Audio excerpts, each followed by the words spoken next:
എന്നിട്ട് ഈ ജാതി ആരാണ് സൃഷ്ടിച്ചത്? സമൂഹത്തിൽ വിശ്വാസികളല്ലേ ജാതി സൃഷ്ടിച്ചത്. ഇന്ന് ആ ജാതി ഭ്രാന്ത് കേരളത്തിലില്ലാത്തത് കൊണ്ടാണ് നമുക്ക് സ്വൈര്യത്തിൽ ഇരിക്കാൻ പറ്റുന്നത്. ഫ്യൂഡലിസം, മുതലാളിത്തം, സോഷ്യലിസം. ഈ ടീച്ചർ എന്നാ പറയുന്നത് ഇതല്ല ഉള്ള തന്നെയാണ്. അതിനാണോ നമ്മൾ പോരാട്ടം നടത്തുന്നത്? ആണോ? നമ്മൾ എല്ലാവരും കൂടി എല്ലാവരെയും രക്ഷിക്കല്ലേ വേണ്ടത്. തുടക്കത്തിലേ പറയാം, communist party of India Marxist ഒരു വിശ്വാസത്തിനും എതിരല്ല, ദൈവവിശ്വാസത്തിന് എതിരല്ല, ഒരു മതത്തിനും എതിരല്ല. ഇഷ്ടമുള്ള ദൈവത്തെ പ്രാർത്ഥിക്കാം, ഇഷ്ടമുള്ള ഭക്ഷണം കഴിക്കാം, ഇഷ്ടമുള്ള വഴിയിലൂടെ സഞ്ചരിക്കാം, ഇഷ്ടമുള്ള വസ്ത്രം ധരിക്കാം. ഇതിനൊക്കെയുള്ള അവകാശം മനുഷ്യനുണ്ടാകണമെന്നാണ് communist party of India Marxist CPIM ആഗ്രഹിക്കുന്നത്. ലോകത്തിലെല്ലാ കമ്മ്യൂണിസ്റ്റ് പാർട്ടികളും ആഗ്രഹിക്കുന്നത് അത് തന്നെയാണ്. പക്ഷെ അതിലപ്പുറം ചില ആഗ്രഹം കമ്മ്യൂണിസ്റ്റ് പാർട്ടിക്കുണ്ട്. അതെന്താ? നല്ല ദൈവവിശ്വാസമുണ്ട്, അമ്പലത്തിൽ പ്രാർത്ഥനയുണ്ട്, ഭജനയുണ്ട്, പൂജയുണ്ട്. പക്ഷെ സമൂഹത്തിൽ ഒരുപാട് പ്രശ്നങ്ങളുണ്ട്. ഇപ്പോൾ നമ്മുടെ മുൻ തലമുറ ഇവിടെ ഫ്യൂഡലിസം ഒക്കെ നിലനിന്നിരുന്ന സമയത്ത് വിശ്വാസത്തിനൊരു പഞ്ഞമില്ല, ഓരോരുത്തർക്കും അവനവൻ്റെ വിശ്വാസമുണ്ട്. പക്ഷേ നല്ല വിശ്വാസം പുലരുമ്പോഴും നല്ല പട്ടിണിയായിരുന്നേ. ഒരു നേരത്തെ ആഹാരം പോലും കഴിക്കാൻ കഴിയാത്ത ദൈന്യാവസ്ഥയിലായിരുന്നു മനുഷ്യർ, കൊടും പട്ടിണി.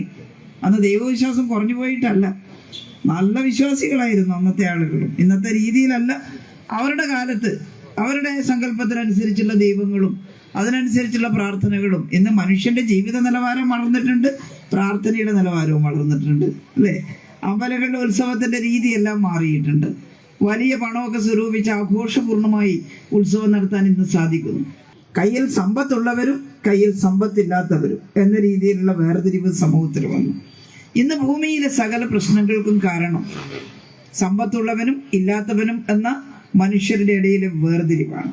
വിശ്വാസത്തിൻ്റെതൊക്കെ നമുക്ക് പിന്നീട് നോക്കാം. മനുഷ്യരുടെ ഇടയിൽ ഈ വേർതിരിവുണ്ടായത് കൊണ്ടാണ് ഭൂമിയിൽ എല്ലാ പ്രശ്നങ്ങളും ഉണ്ടാകുന്നത്.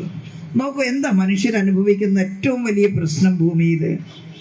മംഗലപുരത്തല്ല ചോദിച്ചത്, ഈ ഭൂമിയുടെ പല ഭാഗത്തും ഏറ്റവും കടുത്ത പ്രശ്നം എന്താ? ഭക്ഷണം കഴിക്കാനില്ലാത്തതാണ്.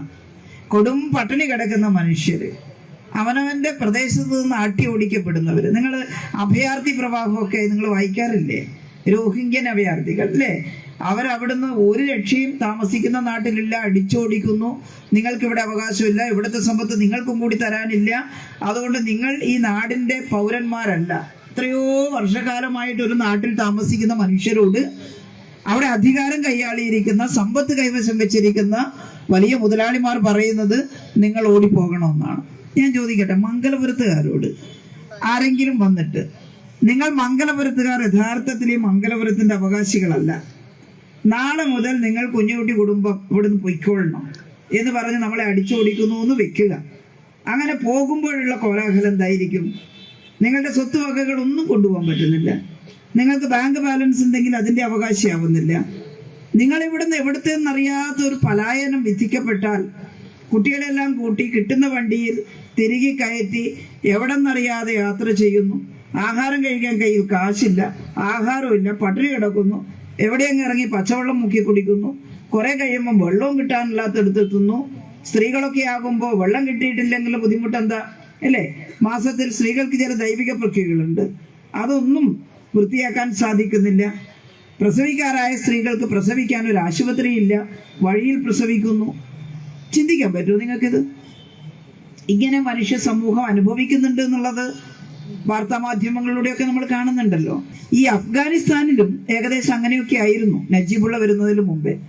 തീവ്രവാദികൾ എപ്പോൾ വേണമെങ്കിലും ഈ പാവപ്പെട്ട ആളുകളെ പിടിച്ചുകൊണ്ടുപോയി സ്ത്രീകളെയൊക്കെ മാനഭംഗം ചെയ്യുമായിരുന്നു. എന്നാൽ അഫ്ഗാനിൽ ഇടതുപക്ഷ ഭരണം വന്നപ്പോൾ സോവിയറ്റ് റഷ്യയിലെ വിപ്ലവത്തിന് ശേഷം ഉണ്ടായിട്ടുള്ള മാറ്റങ്ങളിൽ ചില നല്ല വശങ്ങൾ അഫ്ഗാനിസ്ഥാനിൽ പുലർന്നു എന്നുള്ളതാണ്. അവിടെ പഠിക്കാനും ജോലി ചെയ്യാനും ഒക്കെയുള്ള അവകാശം സ്ത്രീകൾക്ക് കൂടി കൊടുത്തപ്പോൾ അഫ്ഗാൻ സ്ത്രീകൾ മോചിപ്പിക്കപ്പെട്ടു. വലിയ സ്ത്രീ മുന്നേറ്റം. എന്നാൽ അമേരിക്ക ലോകത്തിന്റെ മുഴുവൻ സമ്പത്ത് ഊറ്റിയെടുക്കാൻ ആഗ്രഹിക്കുന്ന മുതലാളിത്തം, ഈ വാക്കുകളെല്ലാം സ്ത്രീകൾ ഓർമ്മിക്കണം. ഫ്യൂഡലിസം, മുതലാളിത്തം, സോഷ്യലിസം, ഇതിലേതാണ് സ്ത്രീ മുന്നേറ്റത്തിന് സഹായകമായി നിൽക്കുന്ന ഇസം? നിങ്ങൾ പറ. ഫ്യൂഡലിസം ആണോ? അല്ല. മുതലാളിത്താണോ? അല്ല. സോഷ്യലിസം. സോഷ്യലിസം ഇക്വാലിറ്റിയുടെ ഇസമാണ്. ഇഗാലിറ്റേറിയൻ സൊസൈറ്റി, എല്ലാ മനുഷ്യരും തുല്യരാകുന്ന, വലിയ പിടിച്ചുപറിയില്ലാത്ത, സ്ത്രീകളെ അവഹേളിക്കാത്ത, കുഞ്ഞുങ്ങളെ ഉത്തരവാദിത്വത്തോടു കൂടി വളർത്തുന്ന ഒരു സമൂഹത്തിന്റെ പേരാണ് സോഷ്യലിസ്റ്റ് സമൂഹം. എന്നാൽ അതിന് മുന്നേ പറഞ്ഞ രണ്ടിസങ്ങളോ ഫ്യൂഡലിസം, ഭൂമിയുടെ മേലെ അധികാരം സ്ഥാപിക്കുന്ന ജന്മിയോ രാജാക്കന്മാരോ. അവര് ഈ നാട്ടിൽ അധ്വാനിക്കുന്ന പാവപ്പെട്ട മനുഷ്യരെ മനുഷ്യരായി കാണുന്നില്ല. അവർക്ക് ജാതി മത ഭേദങ്ങളൊക്കെ കൽപ്പിച്ച് താഴ്ന്ന ജാതിക്കാരെന്നും മുന്തിയ ജാതിക്കാരെന്നും വില കൽപ്പിക്കുകയാണ്. അതാണ് ലോകത്തിൽ എല്ലാ ഭാഗത്തും ഫ്യൂഡലിസത്തിന്റെ കാലത്ത് ഞാൻ അനുഭവിച്ചത്. മുതലാളിത്തമാണെങ്കിൽ ലോകത്തിന്റെ സമ്പത്ത് ഊറ്റിയെടുക്കുന്നു. ഒരു സോഷ്യലിസ്റ്റ് രാജ്യം മറ്റൊരു രാജ്യത്തിന്റെ പരമാധികാരത്തെ തകർത്ത് ആ രാജ്യത്തിന്റെ സമ്പത്ത് ഊറ്റിയെടുക്കുകയില്ല. അവനവൻ വളരുക, കാര്യങ്ങളെല്ലാം ജനങ്ങൾക്ക് വേണ്ടി ഉപയോഗപ്പെടുത്തി. അങ്ങനെയായിരുന്നു സോവിയറ്റ് റഷ്യയിൽ വിപ്ലവം നടന്നതിന് ശേഷം നടന്നത്. എന്നിട്ടാണ് ഈ അഫ്ഗാനിയൊക്കെ സഹായിച്ച് അഫ്ഗാനിസ്ഥാനിൽ നല്ല സോഷ്യലിസ്റ്റ് ആസൂത്രണ പ്രക്രിയ കൊണ്ടുവരാൻ സഹായിച്ചത്. പക്ഷേ അങ്ങനെ വരുമ്പോൾ മുതലാളിത്ത രാജ്യങ്ങൾക്ക്, മുതലാളിത്തം എന്ന് പറഞ്ഞാൽ എന്താ? മുതലാളിത്തത്തിന്റെ ഏറ്റവും അടിസ്ഥാനമായിട്ടുള്ള പ്രശ്നം കൊള്ള ലാഭം ഉണ്ടാക്കുക എന്നാണ്. മുതലാളി ലാഭം ഉണ്ടാക്കാൻ പുറപ്പെടുന്നു. നമ്മുടെ നാട്ടിൽ കാണുന്ന ചെറിയ ചെറിയ മുതലാളിമാരൊന്നുമല്ല കേട്ടാ, ലോകത്തിന്റെ സമ്പത്ത് കവർന്നെടുക്കുന്ന. അപ്പൊ സ്ത്രീ മുന്നേറ്റം എന്ന് പറയുന്നത് കേവലമായി വിശ്വാസവുമായി മാത്രം ബന്ധപ്പെടുന്ന വിഷയമല്ല. നല്ല വിശ്വാസം പറയുന്ന സമൂഹത്തിലും സ്ത്രീകൾ ആക്രമിക്കപ്പെടുന്നുണ്ട്.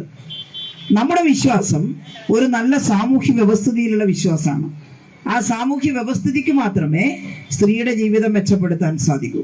ഞാനിനി അഫ്ഗാനിസ്ഥാനിലും ഇറാഖിലൊന്നും പോകുന്നില്ല. ഇപ്പൊ യുദ്ധം നടക്കുന്ന എല്ലായിടത്തും, പലസ്തീനിലൊക്കെ ഇതേ പ്രശ്നമാണ്. പക്ഷെ ഇവിടെ കേരളത്തിൽ ഞാൻ പറഞ്ഞല്ലോ, ഫ്യൂഡലിസം വലിയ വിശ്വാസമായിരുന്നു. പക്ഷെ താഴ്ന്ന ജാതിക്കാർ പഠിക്കണ്ട, സ്ത്രീകൾ പഠിക്കണ്ട എന്ന് പറഞ്ഞു അല്ലേ? എന്നിട്ട് വിശ്വസിപ്പിക്കാൻ വേണ്ടി ദൈവത്തെ കൂട്ടുപിടിച്ചു. എല്ലാം ദൈവത്തിന്റെ തലയിലിട്ട പിന്നെ പ്രശ്നമില്ലല്ലോ. എന്നിട്ട് ഈ ജാതി ആരാണ് സൃഷ്ടിച്ചത് സമൂഹത്തിൽ? വിശ്വാസികളല്ലേ ജാതി സൃഷ്ടിച്ചത്. ചാതുർവർണ്ണ്യം മയാ സൃഷ്ടമെന്ന് ദൈവം പറഞ്ഞു എന്നല്ലേ പറയുന്ന കൂട്ടരെ. 4 ജാതി, ബ്രാഹ്മണ, ക്ഷത്രിയ, വൈശ്യ, ശൂദ്ര. എല്ലാവരും ഹിന്ദുക്കളൊന്നും ആയിരുന്നില്ല തുടക്കത്തിൽ. സാധാരണ ഈ ശൂദ്രർ അല്ലേ, അല്ലെങ്കിൽ ആദിവാസികൾ, സാധാരണക്കാർ, അവർക്കൊന്നും അങ്ങനെ ഹിന്ദു മതമൊന്നും ഉണ്ടായിരുന്നില്ല വർഷങ്ങൾക്ക് മുമ്പ്. അവരുടെ ആരാധനാമൂർത്തികളും ഇന്ന് കാണുന്ന ഹിന്ദു ദൈവങ്ങളൊന്നും ആയിരുന്നില്ല. ഇപ്പൊ അവിടെ മണിപ്പൂർ ഭയങ്കര ലഹള നടക്കുന്നുണ്ടല്ലോ. മണിപ്പൂരിലെ കുക്കി വിഭാഗം, മെയ്തൈ വിഭാഗം, അവർ തുടക്കത്തിൽ ഹിന്ദു ഒന്നും ആയിരുന്നില്ല, ആദിവാസി വിഭാഗമാണ്. അവർ കാറ്റിനെയും ചന്ദ്രനെയും സൂര്യനെയും എല്ലാം ബഹുമാനത്തോടെ കണ്ട് അതിനെ നോക്കി പ്രാർത്ഥിക്കുകയാണ്. കാറ്റടിക്കരുതേ, മഴ പെയ്യരുതേ, പ്രകൃതി ശക്തികളോട് പ്രാർത്ഥിക്കുന്നവരായിരുന്നു. ഹിന്ദുവായി മാറിയപ്പോഴാണ് ഈ ജാതി ശ്രേണി വന്നത്. ചില ആളുകൾ സമൂഹത്തിൽ ഹൈന്ദവ ആചാരം പ്രകടിപ്പിക്കാൻ ശ്രമിച്ചു. ഭൂമിയുടെ ഉടമസ്ഥർ ബ്രാഹ്മണരായി. അപ്പൊ ആ ബ്രാഹ്മണർ പലതും എഴുതി വെച്ചു, അതും വിശ്വാസത്തിന്റെ ഭാഗം. എന്താ എഴുതി വെച്ചത്? ബ്രാഹ്മണോസ്യ മുഖമാസി ബാഹു രാജന്യകൃത ഊരു തദൈശ്വൈ ദ്വേഷ്യ പദ്ഭ്യാം ശൂദ്രോ അജായത്. പറഞ്ഞു മനസ്സിലായോ എങ്ങനെയാ മനുഷ്യരുണ്ടായെന്ന്? ബ്രാഹ്മണൻ ദൈവത്തിന്റെ ശിരസിൽ നിന്നുണ്ടായതാണ്.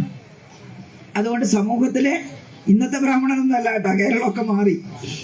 എന്നാൽ അധികം മുമ്പുമല്ല, ഒരു 10-70 വർഷങ്ങൾക്ക് 10-60 വർഷങ്ങൾക്ക് മുമ്പ് കേരളത്തിന്റെ സ്ഥിതി അതായിരുന്നു. ദൈവത്തിന്റെ ശിരസിൽ നിന്നുണ്ടായ ബ്രാഹ്മണനെ പണത്തിന്റെയും ഭൂമിയുടെയും അവകാശിയാവാം. അത് സാധാരണക്കാരൻ ചോദിക്കരുത്. ക്ഷത്രിയൻ കൈകളിൽ നിന്നാണ്. അപ്പോ ബ്രാഹ്മണനെ സംരക്ഷിക്കാനുള്ള യുദ്ധങ്ങളൊക്കെ ചെയ്യേണ്ടതാരാ? ക്ഷത്രിയനാണ്. അയാൾക്കൊരു പത്രാസുണ്ട്. വൈശ്യൻ ശരീരമാണ്, കച്ചവടമൊക്കെ ചെയ്യാം. ശൂദ്രൻ പാദങ്ങളാണ്. ബ്രാഹ്മണനെയും ക്ഷത്രിയനെയും വൈശ്യനെയും താങ്ങി നിർത്താനുള്ള ഉത്തരവാദിത്തം ആർക്കാ? ശൂദ്രൻ. ഇതാണ് 4 ജാതികൾ. നിങ്ങൾ വിശ്വാസികളായിക്കോളൂ. പക്ഷേ നിങ്ങൾ വിശ്വസിക്കുന്നോ ഈ 4 ജാതി ദൈവം സൃഷ്ടിച്ചതാണെന്ന്? നിങ്ങൾക്ക് വിശ്വസിക്കാൻ താല്പര്യമുണ്ടോ? നോക്കൂ, എന്ത് ബുദ്ധിമുട്ടാണ്. ഇന്ന് ആ ജാതി ഭ്രാന്ത് കേരളത്തിലില്ലാത്തത് കൊണ്ടാണ് നമുക്ക് സ്വൈര്യത്തിൽ ഇരിക്കാൻ പറ്റുന്നത്. എന്നാൽ എൻ്റെ അമ്മയുടെ കുട്ടിക്കാലത്ത്, എൻ്റെ അമ്മമ്മയുടെ കുട്ടിക്കാലത്ത് ഈ ജാതി കർശനമായിട്ട് നിലനിന്നിരുന്നു.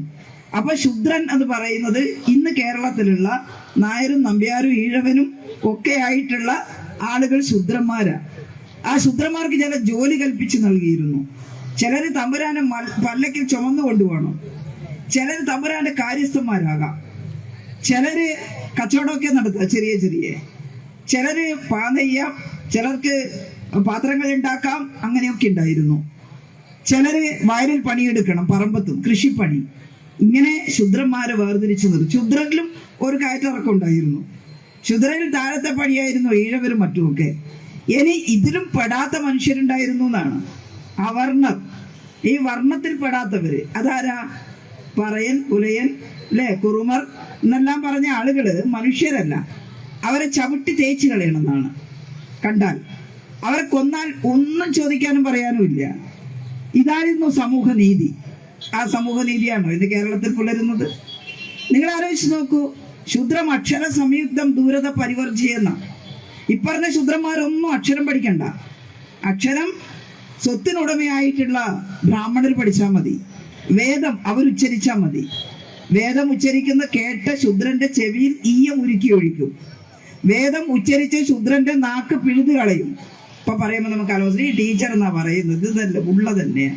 കാരണം ഇപ്പൊ ആർക്കും കുഞ്ഞിനെ സ്കൂളിൽ ചേർക്കാം, ആർക്കും പഠിക്കാം, ആർക്കും ഡോക്ടർ ആവാം, അല്ലെ, എഞ്ചിനീയർ ആവാം, ടീച്ചർ ആവാം. ഇത് മാറ്റിയെടുത്തതാണ് നമ്മള്. ചെറിയ സമരമൊന്നും നടത്തിയിട്ടല്ല മാറ്റിയത്. വലിയ പോരാട്ടങ്ങൾ നടത്തി നമുക്ക് മുമ്പുള്ളവർ മരിച്ചു വീണതിന്റെ ഭാഗമായിട്ടാണ് സ്ത്രീകൾ അക്ഷരം പഠിക്കാൻ തുടങ്ങിയത്. എൻ്റെ നാട്ടിലൊരു തെയ്യമുണ്ട്. നിങ്ങൾക്ക് തെയ്യം അറിയാം? എന്താ തിറ? തിരുവനന്തപുരംകാർക്ക് തിറയില്ല. മരിച്ചുപോയ ആളുകളെ കെട്ടിയാടിക്കുന്ന ഒരു ചടങ്ങുണ്ട് അവിടെ. കണ്ടിട്ടുണ്ടോ തിറ? ഞാൻ പറഞ്ഞത്, വിശ്വാസം കൊണ്ട് മാത്രം സ്ത്രീ മുന്നേറ്റം ഉണ്ടാവില്ല. ഏത് ദൈവത്തിൽ വിശ്വസിച്ചാലും, നിങ്ങൾ എത്ര നേർച്ച കൂട്ടിയാലും, എത്ര ഭജനയിരുന്നാലും സ്ത്രീ സമൂഹം മുന്നോട്ട് വരില്ല, രക്ഷപ്പെടില്ല. അതിന് ഈ വിശ്വാസത്തോടൊപ്പം നല്ല വിശ്വാസത്തെ വളർത്തിയെടുക്കാൻ സാധിക്കണം. എല്ലാ മനുഷ്യരെയും രക്ഷിക്കുന്ന ഒന്നാണ് ദൈവസങ്കല്പം എന്ന് കരുതാൻ സാധിക്കണം. ശ്രീനാരായണ ഗുരുദേവന്റെ ഭക്തിയാകാം, അല്ലേ? നരജാതിക്കൊരു ജാതി ജാതിർ ഗോത്വം ഗവാമഥ. ഇപ്പൊ ജാതി വ്യത്യാസം ഉണ്ടാക്കാൻ വേണ്ടി ചിലർ ഇറങ്ങിയിട്ടുണ്ട്. പ്രകടമായിട്ടുള്ള ചില ഭക്തിയുടെ പേരിൽ സ്ത്രീകളെ ആകർഷിച്ചു കൊണ്ടുപോവുകയും അങ്ങനെ കൊണ്ടുപോയി കഴിഞ്ഞാൽ ഇന്ത്യയെ ഒരു ഹിന്ദു രാഷ്ട്രമാക്കണമെന്ന് പഠിപ്പിക്കുകയും ചെയ്യുന്ന ചിലർ സമൂഹത്തിൽ ഇറങ്ങിയിട്ടുണ്ട്. കണ്ണും കാതും തുറന്നിരുന്നില്ലെങ്കിൽ ശ്രീനാരായണ ഗുരുദേവനെ വിശ്വസിച്ച, അത് പിന്തുടർന്ന നമ്മൾ, സ്വാമി വിവേകാനന്ദന്റെ നല്ല ആശയത്തെ പിന്തുടർന്ന നമ്മൾ ഈ കപട വിശ്വാസത്തിന്റെ കൂടെ പോയി ഹിന്ദു ബോധത്തിലേക്ക് നീങ്ങിയാൽ ഇന്ത്യ പതിയെ പതിയെ എന്തായിട്ട് മാറും? ഒരു ഹിന്ദു രാഷ്ട്രമായിട്ട് മാറും. ഇന്ത്യ ഹിന്ദു രാഷ്ട്രമായാൽ ഇന്ന് ഹിന്ദു എന്ന് പറയുന്ന ജനവിഭാഗങ്ങൾക്കും അതിലെ സ്ത്രീകൾക്കും ഗുണമുണ്ടാവുമോ? ഹിന്ദു രാഷ്ട്രക്കാർ വിശ്വസിക്കുന്നത് മനുസ്മൃതിയിലാണ്. നിങ്ങൾ കേട്ടിട്ടുണ്ടോ മനുസ്മൃതിയെ കുറിച്ച്? അതും ഈ സവർണ മേധാവിത്വം എഴുതി വെച്ചതാണ്. എന്താ മനുസ്മൃതിയിൽ പറയുന്നത്? ഒരു ദിവസം എന്നോട് ഹിന്ദു രാഷ്ട്രത്തിൽ വിശ്വസിക്കുന്ന ഒരു പ്രൊഫസർ എന്നോട് പറഞ്ഞു, എന്തിനാ ശൈലജ ടീച്ചറെ മനുസ്മൃതിയെ എതിർക്കുന്നത്? അതിനകത്ത് സ്ത്രീയെ രക്ഷിക്കണമെന്നല്ലേ പറഞ്ഞത്? നമ്മൾ എപ്പോഴും പറയുന്ന ഒരു ശ്ലോകം അല്ലേ? എന്താണ്? പിതാ രക്ഷതി കൗമാരെ, ഭർത്തൃ രക്ഷതി യൗവനെ, പുത്രോ രക്ഷതി വാർദ്ധക്യെ, പിന്നെയോ നാ സ്ത്രീ സ്വാതന്ത്ര്യം അർഹതി. അപ്പൊ സ്ത്രീക്ക് സ്വാതന്ത്ര്യം വേണ്ടെന്ന്. അതിനെന്താ? സ്വാതന്ത്ര്യമൊന്നും വേണ്ട. എന്ത് ചെയ്താൽ മതി? കൗമാരത്തിൽ അച്ഛനും, യൗവനത്തിൽ ഭർത്താവും, വാർദ്ധക്യത്തിൽ മകനും രക്ഷിച്ചാൽ മതി. അതിനാണോ നമ്മൾ പോരാട്ടം നടത്തുന്നത്? ആണോ? നമ്മൾ എല്ലാവരും കൂടി എല്ലാവരെയും രക്ഷിക്കുകയല്ലേ വേണ്ടത്? ഭാര്യയും ഭർത്താവും കൂടി കുഞ്ഞുങ്ങളെ രക്ഷിക്കുക. കുഞ്ഞുങ്ങള് അച്ഛനമ്മമാർക്ക് പ്രായമാകുമ്പോൾ അവരെല്ലാം കൂടി അച്ഛനമ്മമാരെ രക്ഷിക്കുക. എല്ലാവരും കൂടി സമൂഹത്തെ രക്ഷിക്കുക. അല്ലാണ്ട് സ്ത്രീകളെ എപ്പോഴും ഇങ്ങനെ അഫ്ഗാനിസ്ഥാനിലെ പോലെ പുറത്തിറങ്ങണമെങ്കിൽ ഒരു പുരുഷന്റെ കൈ പിടിച്ചിട്ട് ഇറങ്ങാൻ പാടുള്ളൂ എന്ന് പറയുന്നിടത്ത് സ്ത്രീയുടെ സ്വാതന്ത്ര്യം തീർന്നില്ലേ? സ്ത്രീ മുന്നേറ്റം തീർന്നില്ലേ? എപ്പോഴും ഇങ്ങനെ ആർക്കെങ്കിലും അടിമയായിട്ട്, ഒന്നുകിലും മകന്റെ അടിമ, അല്ലെങ്കിൽ ഭർത്താവിന്റെ അടിമ, അല്ലെങ്കിൽ ഒരു വിദ്വാൻ കണ്ടില്ലേ, കല്യാണം കഴിച്ചിട്ട് ആൾക്ക് ഇഷ്ടമല്ലാത്ത പോലെ ഒന്നിച്ച് കുളിച്ചില്ല എന്നും പറഞ്ഞിട്ട് തൊഴിച്ചു. ഇതാ ഇന്നും പത്രത്തിൽ കണ്ടല്ലോ. പിന്നെ ഇവൻ നന്നാവും എന്ന് വെച്ചിട്ട്, അല്ലേ, പിന്നെ ഇവൻ നന്നാവും എന്ന് വെച്ചിട്ട് നേരത്തെ പിരിയാൻ പോയവര് എന്തോ ആശയം, നന്നായി കിട്ടിയ നല്ലത്, ഉള്ളഴിഞ്ഞ സ്നേഹം വീണ്ടും പോയി വീണ്ടും തൊഴിവാങ്ങി, എന്തായാലും കൊന്നുകളയുന്നതിന് മുമ്പേ രക്ഷിതാക്കൾ ഇങ്ങോട്ട് കൂട്ടിക്കൊണ്ടുവന്നു. അതാണോ? ഭർത്താവിനോട് സ്നേഹം വേണം, ബഹുമാനം വേണം. പക്ഷെ കമ്മ്യൂണിസ്റ്റുകാർ പറയുന്നത് അതൊരു കോംറേഡ്ലി റിലേഷൻഷിപ്പ് ആയിരിക്കണം എന്നാണ്. എന്താണ് ഈ കോംറേഡ്ലി റിലേഷൻഷിപ്പ്? പരസ്പരം സഖാക്കൾ, അല്ലേ? എല്ലാ സഖാക്കളും ഭാര്യയും ഭർത്താവിന്റെ സ്നേഹമല്ല. സഖാക്കൾ സഹോദര സ്നേഹമുള്ളവരായിരിക്കണം തമ്മിൽ തമ്മിൽ. എന്നാൽ കല്യാണം കഴിച്ച സ്ത്രീയും പുരുഷനും പരസ്പരം ബഹുമാനിക്കണം. എന്നിട്ട് അവരുടെ മനസ്സിൽ എന്തുണ്ടാകണം? ഞാനും എൻ്റെ ഭർത്താവും കൂടി ഈ സമൂഹത്തെ കുറച്ചും കൂടി നന്നാക്കാനുള്ള പ്രവർത്തനങ്ങളിൽ ഇടപെട്ട് പ്രവർത്തിക്കുന്നവരാണ്. ഭർത്താവ് എന്ത് കരുതണം? ഞാനും എൻ്റെ ഭാര്യയും കൂടി ഇടതുപക്ഷ പ്രസ്ഥാനത്തിന്റെ പ്രവർത്തകരാണ്. ഇന്നുള്ളതിനേക്കാൾ കുറച്ചും കൂടി മെച്ചപ്പെട്ട ഒരു സമൂഹം സൃഷ്ടിക്കാൻ വേണ്ടി ഞങ്ങൾ ഈ സമൂഹത്തിൽ ജീവിച്ചിരിക്കുന്ന കാലഘട്ടത്തിൽ പ്രവർത്തിക്കുന്നവരാണ്. ഞങ്ങൾ രണ്ടുപേരും കൂടി കുഞ്ഞുങ്ങളെ നല്ല മനുഷ്യരാക്കിയിട്ട് വളർന്നു. ഞങ്ങൾ രണ്ടുപേരും കൂടി നാട്ടിലെ യോഗങ്ങൾക്കും മീറ്റിങ്ങുകൾക്കും സമരത്തിനും ഒക്കെ പോയി നാടിനെ കുറച്ചും കൂടി നന്നാക്കും. ഈ തീരുമാനമെടുത്ത ഭാര്യയും ഭർത്താവും അടിമയും ഉടമയാകുമോ? ഈ തീരുമാനമെടുത്ത ഭാര്യക്കും ഭർത്താവിനും രാത്രി വീട്ടിൽ കയറി ചെല്ലുമ്പോൾ കൊക്കരക്കോ പറയാൻ പറ്റുമോ? ഇല്ലേ? നീ മിണ്ടാണ്ടിരി, അല്ലേ, നിങ്ങൾ മിണ്ടാണ്ടിരി എന്ന് പറയുന്ന ഒരവസ്ഥയിലേക്ക് എത്തേണ്ട കാര്യമില്ലല്ലോ. നല്ല മനുഷ്യ സ്നേഹവും നല്ല ബഹുമാനവും അവിടെ ഉണ്ടാവുക. സോഷ്യലിസം സ്ത്രീ പുരുഷന്മാർ തമ്മിലുള്ള മനോഹരമായിട്ടുള്ള ബന്ധത്തെ അടിസ്ഥാനമാക്കിയതാണ്. അതുകൊണ്ട് വിശ്വാസം എന്ന് പറയുന്നത് അടിമത്തല്ല. അത് ആദ്യം മനസ്സിലാക്കുക. കുറെ കൂടി മെച്ചപ്പെട്ട മാനസികാവസ്ഥ കിട്ടാനാണ് ദൈവത്തിൽ വിശ്വസിക്കേണ്ടത്. അതേ ദൈവത്തിനും ഇഷ്ടാവുള്ളൂ, അല്ലാതെ ഒന്നും ദൈവത്തിനും ഇഷ്ടാവില്ല. പിന്നെ ദൈവത്തിന്റെ അട്ടിപ്പറ അവകാശമൊന്നും ആരും അവകാശപ്പെടണ്ട. അതെല്ലാം മനുഷ്യർക്കും ഉള്ളതാണ്. ഞങ്ങളുടേതാണ് അമ്പലവും, ഞങ്ങളുടേതാണ് പള്ളി എന്ന് പറഞ്ഞ് വേർതിരിക്കാനല്ല. എല്ലാവരും വരട്ടെ. നിങ്ങളുടെ മനസ്സ് സമ്മതിക്കുന്നുണ്ടോ? എല്ലാ ദൈവത്തിന് മുന്നിലും എല്ലാ മനുഷ്യർക്കും പോകാൻ കഴിയുന്ന ഒരു കാലം ഇല്ലേ? എനിക്ക് തോന്നാറുണ്ട്. ഞാൻ അവിശ്വാസിയായതുകൊണ്ടല്ല. എന്തൊരു മനോഹരായിരിക്കും. എല്ലാ ദൈവത്തെയും എല്ലാവരും ബഹുമാനിക്കുന്നു. എന്താ കൂട്ടരെ തെറ്റ്? പക്ഷേ ഇവിടെ അങ്ങനെയല്ല പറഞ്ഞ് ചിട്ടപ്പെടുത്തി വെച്ചിട്ടുള്ളത്. ചില പ്രത്യേക മാമൂലുകൾ ചിട്ടപ്പെടുത്തി വെച്ചിരിക്കുകയാണ്. ആ മാമൂലുകളെ എതിർക്കാൻ പാടില്ല എന്നാ കേട്ടോ. നല്ല ശ്യാമമാധവൻ എന്ന് പറഞ്ഞ ശ്രീകൃഷ്ണനെ കുറിച്ച് ഒരു കവിത എഴുതിയ പ്രഭാവർമ്മയുടെ കവിത അവാർഡ് കൊടുത്തുകൂടാന്ന് പറഞ്ഞു ഈ വർഗീയവാദികൾ. ശ്യാമമാധവൻ വായിച്ചിട്ടുണ്ടോ നിങ്ങൾ പ്രഭാവർമ്മയുടെ? ഇതാണ്. അതുകൊണ്ട് സോഷ്യലിസം എന്താണ് നന്നായിട്ട് മനസ്സിലാക്കുക. സോഷ്യലിസ്റ്റ് ആസൂത്രണ പ്രക്രിയയെ കുറിച്ച് മനസ്സിലാക്കുക. അതിന് വേണ്ടി പ്രവർത്തിക്കുക. ഒരിക്കലും വരാതിരിക്കില്ല, അല്ലേ? വരുമെന്ന് പറഞ്ഞിട്ട് എത്ര നാളും വന്നില്ലല്ലോ എന്ന് സോഷ്യലിസ്റ്റെ കുറിച്ച് കറിയൊന്നും വേണ്ട. അവിടെ ശ്രീലങ്കയിൽ ജനതാ വിമുക്തി പെരുമുന മാർക്സിസ്റ്റ് ലെനിനിസ്റ്റ് പാർട്ടി എന്നാ പറയുന്നത്. അനുരകുമാര ഭണ്ഡാരനായകെ കഴിഞ്ഞ തെരഞ്ഞെടുപ്പിൽ 3% വോട്ടും 3 സീറ്റും പാർലമെന്റിൽ 255-ൽ 3.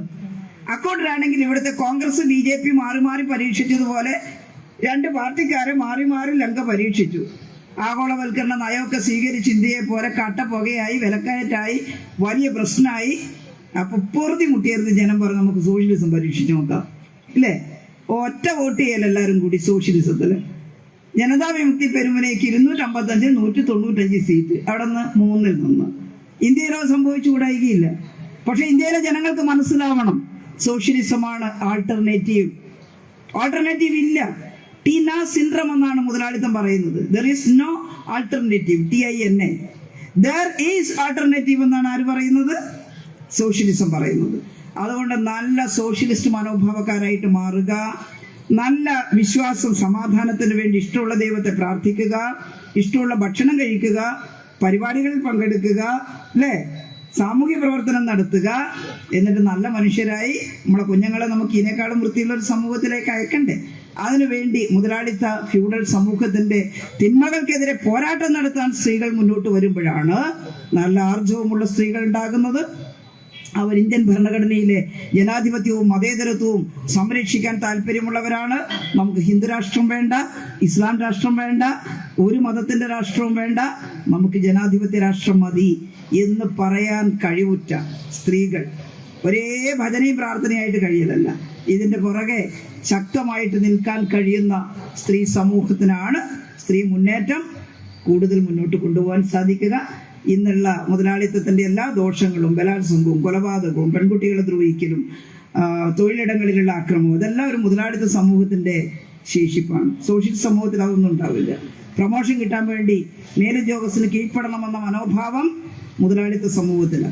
കേരളത്തിൽ ഇടതുപക്ഷം ഭരിച്ചു, ഒരുപാട് മാറ്റം ഉണ്ടാക്കി. പക്ഷേ കേരളത്തിൽ സോഷ്യലിസം ഒന്നും നടപ്പിലാക്കാൻ ഒരു സംസ്ഥാന ഗവൺമെന്റ് വിചാരിച്ചാൽ സാധിക്കില്ല. ഇന്ത്യയിൽ മുതലാളിത്ത ഭരണഘടന, അതനുസരിച്ചിട്ടാണ് ഇവിടുത്തെ നികുതി വിഹിതം പോലും. ടാക്സ് ഷെയർ കിട്ടിയിട്ടില്ല എന്ന് പറഞ്ഞ് KN ബാലഗോപാൽ നമ്മുടെ ബഹുമാനപ്പെട്ട ധനമന്ത്രി ശാഠ്യം പിടിക്കുന്നത്. ഇവിടെ പെൻഷൻ കൊടുക്കണമെങ്കിൽ നമ്മൾ അങ്ങോട്ട് കൊടുത്ത പണം ഇങ്ങോട്ട് തിരിച്ചു കിട്ടണം, വേറെ പൈസയൊന്നും നമ്മൾ എടുത്തില്ല. ഈ സത്യമൊക്കെ മനസ്സിലാക്കിക്കൊണ്ട് വളരെ ശക്തരായിട്ട് മുന്നേറുക. നിങ്ങൾ ഏതായാലും ഇത്രയും പേർ പരാജയപ്പെടാതെ, അല്ലേ, ശക്തരായിട്ട് ഇവിടെയുണ്ട്. തിരിഞ്ഞു നോക്കണ്ട, നോക്കിയാൽ കുറച്ച് കുറവുണ്ട്. പക്ഷെ അടുത്ത മീറ്റിങ്ങിൽ എല്ലാവരും ഒരു മീറ്റിംഗ് കഴിയുന്നത് വരെ, അത് 8 9 മണിയെങ്കിൽ 9 മണി. ഇന്ന് പോയിട്ട് വലിയ അമ്മിയും വന്ന് 2 തേങ്ങ അരച്ചിട്ട് കൂട്ടാൻ വെച്ചിട്ട് കുടുംബാംഗം കൊടുക്കേണ്ട പണിയൊന്നുമില്ലല്ലോ. സാമ്പാറും മത്സ്യക്കറിയും എല്ലാം ഒറ്റ വിരളുമല്ല അല്ലേ? അത് വെച്ചുണ്ടാക്കിയത് തൊട്ട് തിന്നാൻ ആളില്ല. അപ്പം എന്താ നമുക്കൊരു തരക്കേട്? ഈ TV നമ്മളെ പിടിച്ചിടുന്നുണ്ട്. സീരിയൽ അല്ലേ? കഴിഞ്ഞതിൽ എന്തോ ഒരു, ഞങ്ങൾ സാറിന് പറയാറുണ്ട്, ഏതോ ഒരു പെണ്ണിനെ കൊല്ലാൻ വേണ്ടി തലയണ മുഖത്ത് വെച്ച് അമർത്തി കൈയും കാലും പടക്കുന്നത് കണ്ടിട്ട് നിന്നുപോയി. ഇനി തുടരും. ഇനിയിപ്പോൾ ഇന്ന് പോയിട്ട് അത് ചത്തോ ജയിച്ച എന്നോട് പറഞ്ഞിട്ടുണ്ട് ഒരു സഹോദരി, ഗ്രാമത്തിൽ ടീച്ചറെ അതിൻ്റെ ഇങ്ങനെ പെടോടെ പടക്കുന്ന കണ്ടിട്ടാണ് നിർത്തിയത്. ഇപ്പം പോയാലേ ഞാൻ പറഞ്ഞു ഒരു കുഴപ്പമില്ല, ആ പെൺകുട്ടിക്ക് വേറെ സീരിയലിൽ അഭിനയിക്കേണ്ടതാണ്, അതിൻ്റെ അത് ചത്തുപോയാൽ പിന്നെ ആ പെൺകുട്ടിക്ക് ജീവിതേ പോയില്ലേ, പേടിക്കണ്ടെന്ന് പറഞ്ഞിട്ടൊന്നും വിശ്വാസം. അതാ വിശ്വാസം. അത്തരത്തിലുള്ള ചപലമായ വിശ്വാസത്തിന് ആരടിമപ്പെടരുത്? സ്ത്രീ സമൂഹം. ആളുടെ കരുത്തരായി പൊതു ആവശ്യത്തിന് കുറെ സമയം വിനിയോഗിക്കാൻ മനസ്സുള്ളവരായി മാറിയാൽ നമ്മളെ ആർക്കും ആക്രമിക്കാനും കീഴ്പ്പെടുത്താനും കഴിയില്ല. ഇത് സ്ത്രീകൾ മാത്രമല്ല, പുരുഷന്മാരടക്കം ചേർന്ന് ഉണ്ടാക്കേണ്ട ഒരു സമൂഹമാണ്. നമ്മൾ വെസ്റ്റേൺ ഫെമിനിസ്റ്റിനെ പോലെ പുരുഷന്മാരെല്ലാം വേറെ, ഇനി സ്ത്രീകളുടെ പാർട്ടി എന്ന് പറയുന്നവരാണോ? അല്ല, പുരുഷന്മാരടക്കമുള്ള സോഷ്യലിസ്റ്റ് മനോഭാവക്കാർ. ഇതേ നമ്മുടെ ഏരിയ സെക്രട്ടറിയും മുൻ പഞ്ചായത്ത് പ്രസിഡന്റും ഒക്കെ നമുക്ക് നല്ല പിന്തുണ തന്ന് കൂടെയുണ്ട്.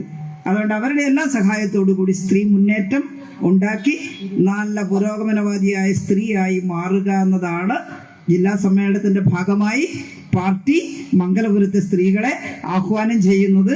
ഇതെല്ലാ സ്ത്രീകളിലും എത്തിക്കാനുള്ള ചുമതലയാണ് ഇവിടെ ഇരിക്കുന്ന സഹാക്കൾക്കുള്ളത്. ഏറ്റല്ലോ നമ്മൾ ഉഷാറാക്കും അല്ലേ?